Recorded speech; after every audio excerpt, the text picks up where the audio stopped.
I will call to order the Monday, January 27th meeting of the Common Council, and we'll begin with the Pledge of Allegiance, please. I pledge allegiance to the flag of the United States of America and to the republic for which it stands, one nation, under God, indivisible, with liberty and justice for all. Next, we'll have the roll call. Ms. Schofield, please. Alderperson Bear. Here. Alderperson Diaz. Here. Alderperson Doyle. Here. Alderperson Manley. Here. Alderperson McGilvery. Here. Alderperson Reekie. Here. Alderperson Steiner. Here. And Alderperson Yurs. Here. We have everyone here this evening, so therefore we have a quorum. Thank you for that. We'll move along on the agenda. Next is the approval of the minutes from the January 13th meeting of the Common Council. Those minutes were included. I'm sorry. Public comment first. I skipped over that. Is there anyone from the public that wishes to speak this evening? If you would, please. We have a sign-up sheet, and if you would just sign that and then state your name and address, please, and you can come up.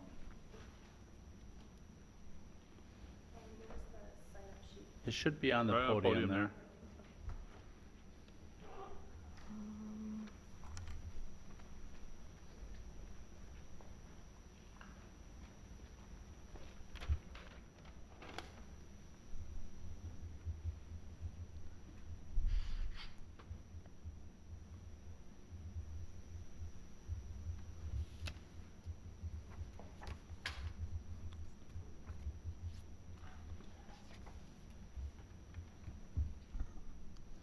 All right. Okay. Hi. Some of you may know me. I'm Elizabeth Tucker Long. I live on Arbor Vitae Place, and I have a couple of thoughts on the website redesign proposal that we just heard about in the Finance Committee meeting. So first off, I am a web developer. I have been working on websites for over 15 years. I work as an independent company, so I do not work on any specific technology, so I'm not here to sell you a product that I work for. I have a few concerns with what I've heard about Civics Plus. I am not a fan of our current website. Heather can attest to the fact that I have been complaining about our current website, so I'm very, very excited about a redesign. However, I'm concerned that with Civics Plus, we're being locked into a technology that only one company can support for us. Right now, what we have with GovOffice, it's only 3 years old, and we already think it's horribly out of date and is not keeping up with the technology that we want to be using right now. With Civics Plus, we are locked in and only getting a redesign once every 4 years. So that's an even longer time period than what we have right now, and we're already unhappy with things. Technology changes so quickly. In 4 years' time, we might not even recognize what websites are looking at, like on the back end, as far as what you can do to update them, what kind of features we want to have, what kind of features the city is the people in the city expect us to have. Locking that down for 4 years is just an eternity in web time. Additionally, having the banner across the top and the top menu locked for 4 years means that we can't even change the categories that we display on the website for 4 years. Who knows what our city is going to be involved in, what we're going to want people to comment on or be involved in, what we want to advertise on the homepage of the website. To have that locked for 4 years, again, is just a really long time. The comment was made in the Finance Committee that if we go with an open source type project, that will be locked in with whatever company we hire to build it with that open source, but that's absolutely not true. With an open source solution, you can go with anyone who programs in that programming language. So for instance, a lot of you are probably familiar with WordPress. That's built with a language called PHP, and there are hundreds of PHP developers in Madison that could work on that, as opposed to just having the one company that is allowed to work on the software. Additionally, the features, as neat as it is that they have a lot of different modules and things like that, the features that they're showing to us sound pretty basic. The issue tracker sounds like a standard bug tracker that almost all open source software packages have. So as exciting as it is compared to what we have now, it's not that different and exciting compared to other solutions out there at this time. Also, the price is pretty big to start out with. The $25,000 is a pretty big price tag to start up, and then to pay $4,100 every year. If we're only getting a redesign every 4 years, that means we're paying over $16,000 for a redesign every 4 years. So that's a pretty big price tag, considering we're getting no customization or development in the meantime. I'd rather see us take that money and have something new and exciting every single year with that $4,000. Add a new feature, add new things so that people can comment or discuss, have a new form that people can sign up for certain events, or something that advertises the things we do in town, or starting up even a new project that we might have just started that wants to interact with people through the website. I think that $4,000 would be better put to use customizing it for what we need to use this year, not giving it to a company to wait for 4 years till we can get something new. So those were just my thoughts. Okay. Well, Mr. Manley, go ahead. I wonder if you'd be willing to answer any questions. Yeah, absolutely. If we were going to look at an open source vendor, the initial price tag of $25,000 to essentially rebuild a website, or that's what the Civic Plus had quoted. Do you think we'd be looking at a comparable cost for an open source vendor? I think it's going to depend, obviously, what open source solution you go with and how much customization it's going to need for what we specifically want it to do. But I think comparably, yes, $25,000 should get us a website that does everything that Civics Plus does. Thank you. Mm-hmm. Mr. Bear? Thank you, Mr. Mayor. I have more of a comment than a question. My employer, $15 million a year budget, nonprofit, went through a website redesign about a year ago, and I'm one of 3 people that has sort of administrative powers over that website. And that changeover saved us a significant amount of time and resources saved because we went through this change and now have a sort of high quality content management system behind the scenes. It also increased our usability. It certainly increased our ability to serve our clients because we can build in some services that we didn't have online in the past, and certainly increased our exposure in the community because it has good connectivity with social media. So our number of hits sort of went through the roof once we recreated this because the word was spreading and getting out. I think it's certainly worth the city going through this. I'm pleased that we budgeted the amount of money that we did in this budget to do this. I think it's probably worth doing a little more research on this issue, and the Finance Committee had a good discussion on this, but being as we're a community that has one of the largest software companies in the world right here, we've clearly got a community full of talent in this particular area. It might be worth it to have some sort of ad hoc committee or something to think about the options, maybe provide some free consulting to the city on where to go on this project. I think it's an important project. It's the face of the community. It's what people who are trying to move here, want to move here, look at maybe first. Same for businesses that are thinking about locating here, or developers that are thinking about doing business here. So I would encourage us to take a good, careful look at this and consider all the options. And thank you for the sort of free consulting, giving us a few ideas, opening our eyes to what's available, what's possible. Sure. So I will end with a question. I'm curious if you've been involved in any work with municipalities or other government entities that have seen some positive results. Sure. I personally haven't worked specifically with like a city website, but right now we are revamping the Wisconsin Technical College System website, so we're very familiar with working sort of in government agencies on websites, but I personally have not specifically done a city website.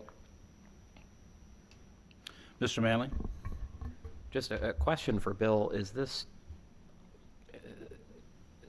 selecting this type of a vendor, given the dollar amount or the threshold that we're talking about, is this something that we would typically do an RFP for, or are we not required Mr. to Burns? do something like that?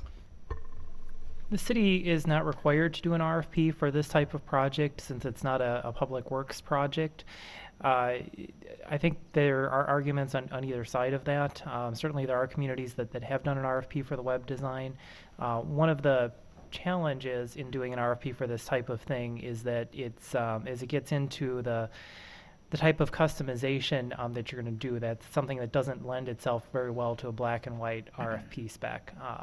but certainly we can do some more research and taking a look at the options that are out there. I know that several of the communities that we have talked to have wanted to go with a system that provides a content management system on the back end that allows staff to easily go in and make changes. There are some limitations when you do that, and that, as was indicated, that the banner or the main categories are set, but being able to adjust other things is something that is an advantage to that. I guess as we reported to the Finance Committee, several communities in the area have been very satisfied with Civic Plus. I think it's a good option. It's certainly not the only option out there, and we can try to do some more research on what other municipalities have done and bring that information back. And that's what Bill and I were just talking about just before. It said a decision doesn't need to be made right now, so we can take a little time and study it and come back with a recommendation. But again, I want to thank you as well for coming forward. Oh, no problem. We really appreciate that. No problem. And I will just say too, to what Bill was saying, open source software would have a content management system backend that's easy to use as well. I wouldn't recommend having a website that would not have a content management system on the back end so that staff could go in and update it. And that actually reminded me of one other thing with the issue tracker.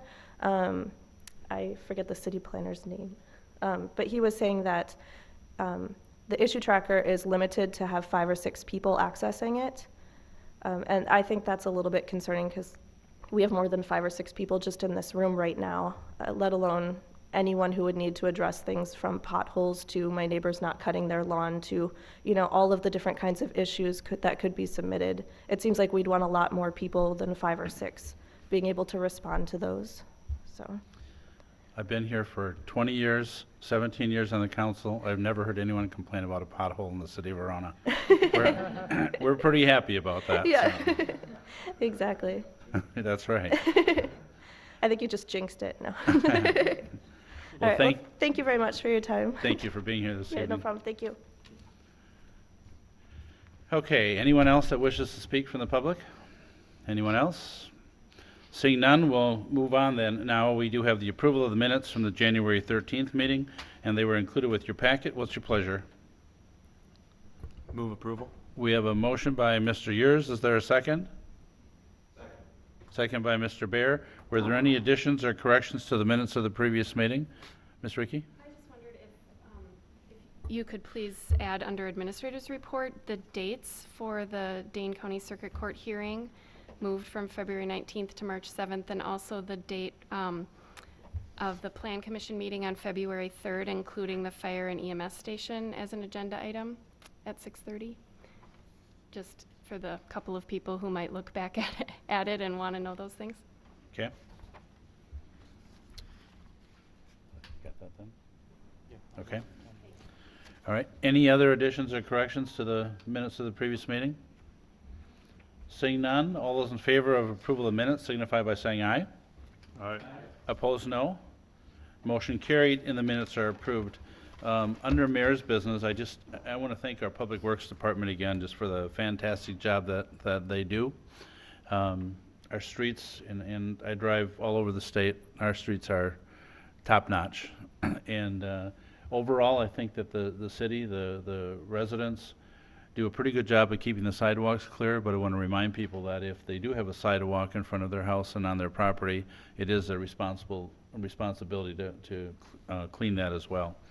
And then last Thursday, I had the opportunity, and Ms. Ricky had an opportunity earlier in the month. This room was packed full of third grade kids from Glacier Edge. And Cammie and I had an opportunity to speak with them. They had a mock election. You can tell that these kids have been studying about city government and building a city. They call it a block city. And the questions that they were asking, from how we plan, why we plan, where the money comes, how we determine the size of buildings, and just, it was amazing. These kids were they were so good. And Heather, I'm sure you found the same thing. So I walked away from that meeting thinking, wow, these are third graders and they really know what they're talking about. Yeah, they asked really good questions. Made me think. Yeah. So that was a great opportunity and enjoyed being with them. That concludes my report this evening, so we will move on to the administrator's report. Mr. Burns, please. Yes, thank you. A couple updates this evening. First, related to the fire and EMS facility planning, there are some meetings coming up. As Ms. Reekie had indicated, there will be a meeting of the ad hoc committee for that project at 5 p.m. on February the 3rd. Following that, there'll be a Plan Commission meeting at 6:30 on February the 3rd, and one of the items on the agenda will be an initial review of the schematic design for the fire and EMS facility. We're planning to have a discussion with the City Council about the schematic design and preliminary cost estimates for that facility on the February 10th meeting, and that would be at the 7 p.m. City Council meeting. And then we've also discussed a public forum, and a date has not been set for that yet. That's likely one of the things that will be discussed at the ad hoc meeting on the 3rd, but I would anticipate later in February that we would be trying to schedule a public forum to give the public an opportunity to take a look at the schematic and conceptual designs and provide feedback to the committee and to the council. For the downtown study and planning process, that item will also be included on the agenda for the February 3rd Plan Commission meeting at 6:30, and that will include a public hearing and a presentation of the plan from the consultants at MSA, and then that plan would go to the City Council for discussion on February 10th. And then we had discussed briefly at the last Committee of the Whole meeting the County Highway M and PD project. There was a staff level meeting with the project engineers and City of Madison and Dane County looking at the intersection at M and PD. The engineers are working on some alternative intersections designs that are designed to accommodate the projected traffic and the current standards for that intersection. They are working on finalizing those options and getting them ready for an update provided to public officials, which would likely take place the week of February 17th, and I will let you know as soon as we have some suggested times for that. And their goal is to have a public informational meeting on that project around the end of February to present those concepts to the public. Construction for the project is still planned for 2016. However, there's still a tight timeline to go through the planning process, right-of-way acquisition, and be in a position to bid and let that project for construction in 2016. And I'd be happy to answer any questions. Are there any questions for Mr. Burns? I'm not seeing any. Thank you, Bill. We'll move then to the engineer's report. Mr. Gunlock, please. Thank you. I have one item this evening. That's Scenic Ridge Phase 5. The testing of the Scenic Ridge Phase 5 lift station is scheduled for next week. The standby emergency generator for that lift station is scheduled to arrive mid-February. Once the lift station passes testing and the emergency generator is on site, the lift station will be placed in service. After the lift station is placed in service, occupancy permits can be issued for the new homes in the Scenic Ridge Phase 5 development. The city sewer department will be contracting with the Madison Metropolitan Sewerage District for maintenance of that lift station once it is placed on service. So that concludes my report for this evening. I'll be happy to answer questions if there are any. Are there any questions this evening for Mr. Gunlock? Not seeing any. Thank you, Bob. Welcome. We'll move on then to committee reports. We'll begin with the Finance Committee. Mr. McGilvery, please. Thank you, Mr. Mayor. Under item 9A1, I'll make a motion to approve payment of the monthly bills in the amount of $341,217.08.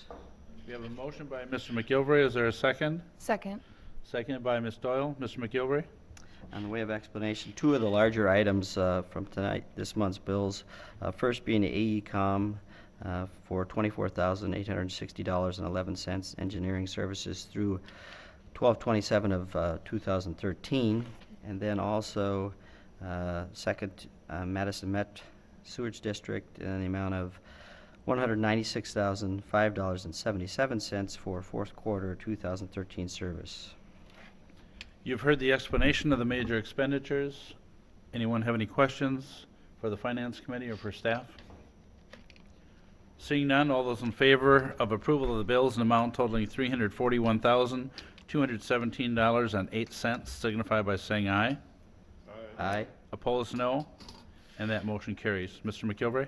Thank you. Under item 9A2, I'll make a motion to approve an agreement between Musser Appraisal Service and the City of Verona for annual maintenance of commercial and personal property assessment services in the amount of $7,000. We have a motion by Mr. McGilvery. Is there a second? Seconded by Mr. Manley. Mr. McGilvray? Thank you. The city has been contracting with Paul Musser to provide commercial property assessment services under the direction of the city assessor Bob Quarter. Paul Musser provided services to conduct a full reevaluation of property for the 2013 tax year. 2014 would not be a reevaluation year, and therefore the scope of the agreement with Musser Appraisal Service would be limited to the annual maintenance and updates to the commercial and personal property assessments. The cost for the 2014 agreement is $7,000, which is included in the 2014 administrative budget. You've heard the explanation from Mr. McGilvray. Are there any questions regarding Mr. Musser's agreement for 2014? If not, the motion before you is to approve the agreement in an amount totaling $7,000. All those in favor signify by saying aye. Aye. Opposed, no. And that motion carries. Mr. McGilvray? Thank you. Under item 9A3, I'll make a motion to approve Resolution R-14-004, approving an amendment to the 2014 City of Verona utility budgets to fund a general utility accountant position.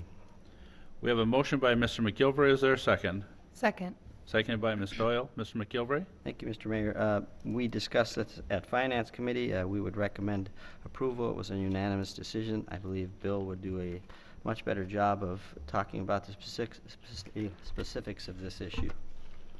Mr. Burns, please. Yeah, this item would be for a new position, which would work in under the direction of the finance director, working primarily with the utility budgets and accounting, but also assisting with other general accounting duties. The city has had a need for additional staffing within the finance department for some time. This has really been exacerbated, or I guess realized the extent of the need recently with the vacancy in the accounting assistant position, which occurred after the 2014 budget was adopted. And while that vacancy did not create the staffing issue, it really does highlight just how critical our staffing is, and when one person is vacant, that half your finance department is gone.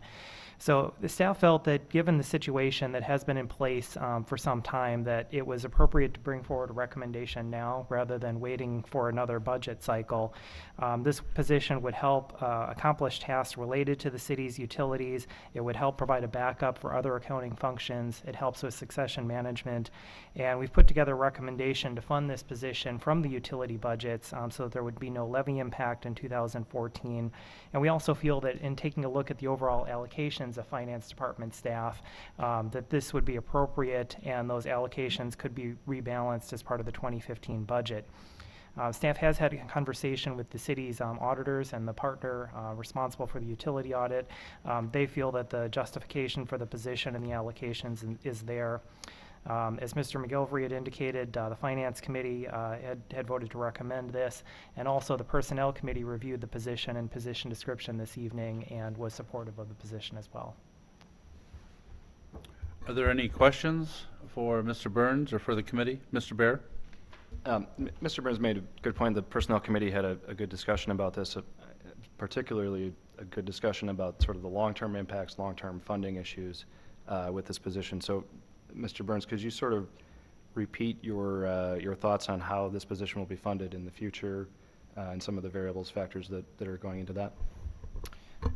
Yes, as we took a look at the allocations for finance staff to the utilities, currently our finance director is being charged 30% of wages to the utilities, but none of the benefits of that position, and none of the accounting assistant position wages or benefits are being charged to the utilities.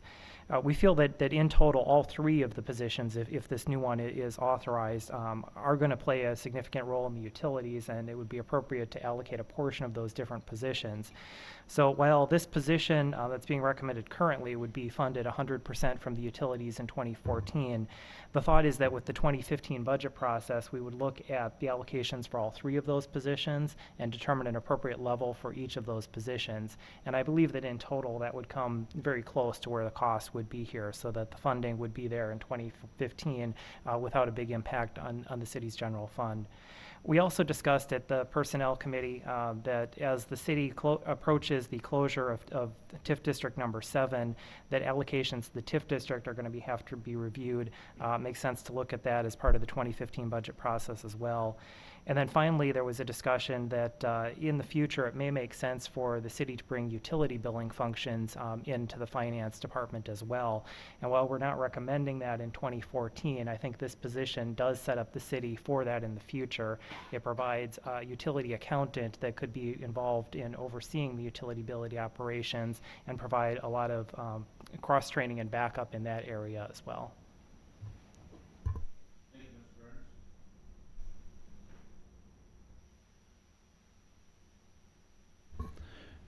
I just wanted to check with Mr. Burns. I know we have talked about this, and I'm very appreciative of the action that the Personnel Committee and Finance Committee, and hopefully now the Council, is taking on this. Bill and Cindy and I had a good conversation and really determined it was something that needed to get done right away, so we appreciate that support. This vote, because it is a budget amendment, would require a roll call vote. And so we'll have Ms. Schofield read the roll, please. I'm sorry, before you do that, it requires a 2/3 vote as well. It's a roll call and a 2/3 vote. Thank you. Alderperson Bear. Aye. Alderperson Diaz. Aye. Alderperson Doyle. Aye. Alderperson Manley. Aye. Alderperson McGilvery. Aye. Alderperson Reekie. Aye. Alderperson Steiner. Aye. And Alderperson Yurs. Aye. And that roll call vote passes unanimously. Thank you again for that. Mr. McGilvery, is there anything else in the Finance Committee? No, sir. All right, thank you. We'll move on then to Parks, Recreation, and Forestry Commission. Who is handling that this evening? Okay, Ms. Reekie? No, it's all yours. Okay. I guess I move to approve an agreement between JSD Professional Services and the City of Verona for park planning services for the Cathedral Point and Meister Park sites. We have a motion by Ms. Reekie. Is there a second? Second. Second by Mr. Steiner. Ms. Reekie? The 2014 Park Fund budget includes $70,000 for the planning and Phase 1 development of a park in the Cathedral Point subdivision and $5,000 for the development of a park plan for the new park in the Meister subdivision. JSD Professional Services is currently working on a Parks and Open Space Plan update for the City of Verona. The Parks, Recreation, and Forestry Commission has recommended amending the agreement with JSD Professional Services to include park master plan development for the Cathedral Point and Meister parks. The cost for these additional services is $3,500 for the Cathedral Point Park and $4,500 for the Meister Park. You've heard the explanation behind the motion. Are there questions for the committee, for the Park Commission? For Mr. Walker is here, or Mr. Burns. Are there any questions on the motion? Mr. Bear? Thank you, Mr. Mayor. Just could we get a quick update either from the commission or from Mr. Walker about the timeline for both of these parks and what would be included in the services, sort of what would happen when? Mr. Walker, if you would, please. Yeah. That was an amendment made at the Park Board, actually. Both of these initial meetings will happen with both of these neighborhoods before March 15th. And we've also put a timeline of final plan presentation by June 1st. The goal being for the Meister development, obviously those people last fall had a bit of a, thought we were planning on the park ahead of the curve. So we promised them we'd get something going early this year, so we want to get a head start on that. And then also in the Cathedral Point subdivision, we'd like to, there's money in the budget, we'd like to get some improvements in out there. So it's important we can get this done. You know, I'm hoping by Memorial Day so we can get at least some improvements ordered and in this summer. So, and as far as your other question, what it entails, both of these, the price discrepancy is because of Meister subdivision. There'll be an additional meeting or two involved with the neighborhood, just because that one, I guess the final outcome of the park's going to be a little more up in the air. We've been planning on getting the park in Cathedral Point for some time, so there'll be less meetings out there in theory. But what they'll do is meet with the neighborhood, meet with the Park Commission, prepare some preliminary plans, which we would have open house meetings to review, amend, discuss. Then they would present a final plan along with development timeline, phasing, budget estimates, et cetera. So we could go with it. Further questions for Mr. Walker? See none? Thank you, David. Thank you. I'll call the question then on the motion to approve the agreement with JSD Professional Services. All those in favor signify by saying aye. Aye. Opposed, no. And that motion carries. Is there anything else from Parks, Recreation, and Forestry? All right, thank you very much. We'll move on then to Personnel Committee. Thank you, Mr. Mayor. Go ahead. For agenda item 9C1, discussion and possible action regarding the update on the recruitment process for the Senior Center Director position.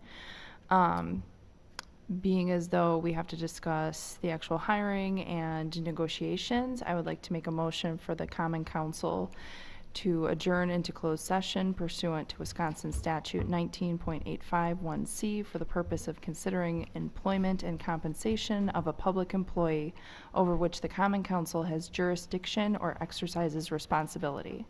The Common Council will reconvene in open session and may take action on the closed session item. We have a motion by Ms. Doyle. Is there a second? Second. Second by Mr. Bear. Before we vote on this motion, it will require a roll call vote. We do have the ability to, if we have a roll call vote on this one, and then we have a motion on the next agenda item as well for closed session, that we could go into closed session for both of those items without going into close, come back and open, go back and close, and then open. So if that's what the council desires, we can do that, but it would require a separate motion for each closed session. So the motion you just made is for the agenda item as you read it. So with that, we will, Mr. Manley, did you have a question? No, I was just going to suggest making the motion for both of them. Okay. So that we don't have to do what you had just described. Okay. So we will call the roll on the first motion then. If you would, Ms. Schofield, please. Alderperson Bear. Aye. Alderperson Diaz. Aye. Alderperson Doyle. Aye. Alderperson Manley. Aye. Alderperson McGilvery. Aye. Alderperson Reekie. Aye. Alderperson Steiner. Aye. And Alderperson Yours. Aye. So we will go into closed session for that agenda item. Is there a motion to go into closed session for the next agenda item? We have a motion by Mr. Manley. Is there a second? Second. A second by Mr. McGilvery. We will. Go ahead, Just Mr. have Bear. a brief question on this. If we could have just a quick brief update from staff on what the proceedings were last week in the court, whatever they're willing and able to share in public, just Mr. what Mr. happened, Burns? simply what happened. Yeah, there was a hearing on a motion to dismiss the case, which was a motion that was made by the city. That motion was denied. And then as part of that discussion process, the judge also adjusted the timeline for the remaining steps in the process. The next step would be a hearing on a temporary injunction, and the judge set up a revised briefing schedule for the plaintiff to submit their brief, the city to submit a response, and then the plaintiff to submit their answer to the city's response. And the date for the hearing, let me just look that up quick.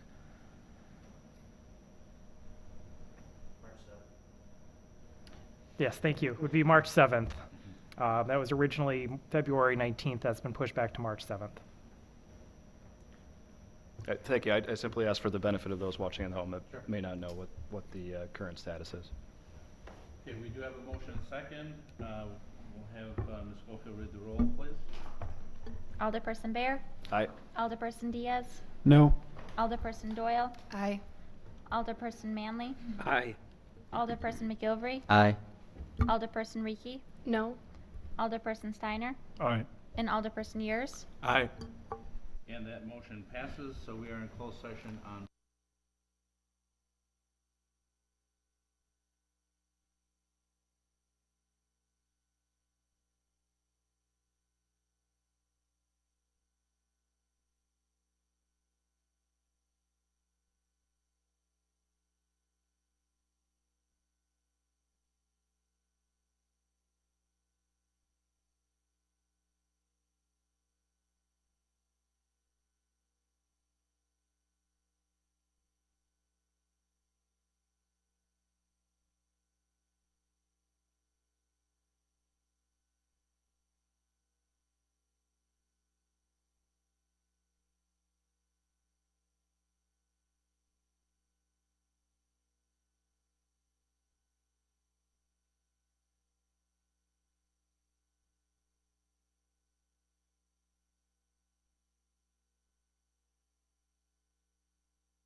Mr. Mayor, I just wanted to clarify for the record that my motion to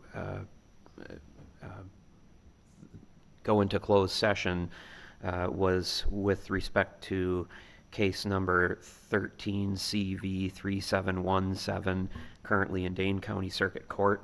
The Common Council may convene in closed session as authorized by Section 19.85 Sub 1 Sub G of the Wisconsin statutes for the purpose of conferring with City of Verona legal counsel, who is rendering oral or written advice concerning strategy to be adopted by the city with respect to litigation in which it is involved.